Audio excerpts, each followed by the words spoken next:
সামনে দেখতেই পাচ্ছেন কতগুলা মাছ নিয়ে আসা হয়েছে, আর এগুলা মাছকে আমি ভালো করে ধুয়ে নিচ্ছি কি দিয়ে, লবণ দিয়ে। আসসালামু আলাইকুম এভরিওয়ান, আজকে আমি এই মাছগুলোকে ধুবো এবং কিভাবে রান্না করি আপনারা সম্পূর্ণ ভিডিওটি স্কিপ না করে দেখবেন। দেখতে পাচ্ছেন বেশি করে পানি দিয়ে ধুয়ে নিচ্ছি। কতবার যে পানি বদলে ধুয়েছি এটা তো আমি সবশেষে দেখাচ্ছি, 2-3 বার। আর বড় বড় করে মানে পিস পিস করে কেটে নেওয়া হয়েছে। এটা বাজার থেকেই কেটে দেওয়া হয়েছিল, তারপর বাড়িতে শুধু এটা ভালো করে ধুয়ে নিচ্ছি। চলুন দেখা যাক এখন আমি এই মাছগুলো দিয়ে কি করি।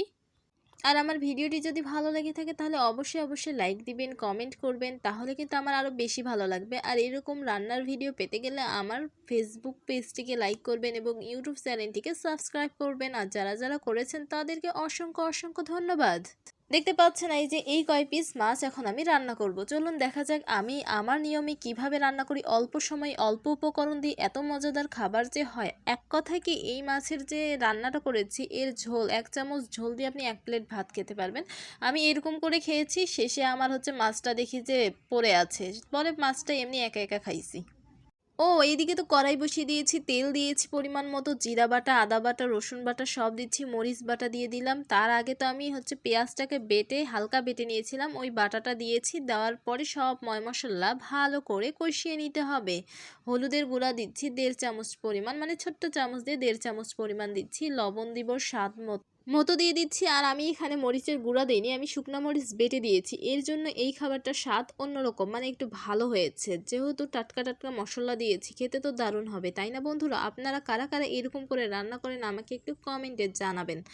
আর এখন এই মশলাটাকে ভালো করে কষিয়ে নিচ্ছি। সব থেকে মজার বিষয় হচ্ছে, আমি মাছটাকে ভেজে ভুনা করার থেকে এরকম ডিরেক্ট সরাসরি যদি আমি দিয়ে রান্না করে খাই তাহলেই আমার বেশি মজা লাগে। মাছ ভাজাটা শুধু ভাজা ভালো লাগে, আর এরকম কষিয়ে রান্না করে খাওয়াটা, এটা আলাদা রকমের মজা লাগে।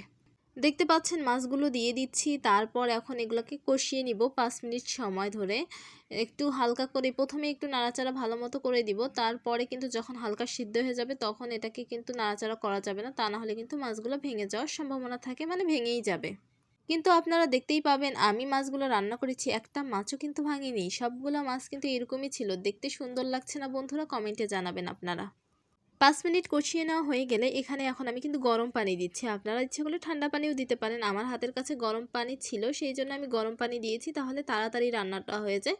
10 মিনিটের মধ্যে এই রান্নাটি হয়ে যায়। দেখতেই পাচ্ছেন এখন কিন্তু পানি দিচ্ছি, মানে ঝোলের জন্য একটু পানি দিচ্ছি। আর বেশি ঝোল করব না, একটু মাখা মাখা করব, দেখতেও যেমন হয় খেতেও দারুণ হয়। পানি দেওয়া শেষ হয়েছে, এখন ঢাকনা দিয়ে 5 মিনিট রেখে দিব। 5 মিনিট পরে ঢাকনা খুললাম। আর এখন তো শীতকালে তো অনেক পরিমাণে ধনিয়া পাতা পাওয়া যায়, আর অবশ্যই এই তরকারিটাতে ধনিয়া পাতা দিতে হবে। যারা খায় না তাদের বিষয়টা আলাদা, কিন্তু ধনিয়া পাতা না দিলে আমার তো চলেই না, সেই জন্য আমি ধনিয়া পাতা কুচি করে দিয়ে দিলাম।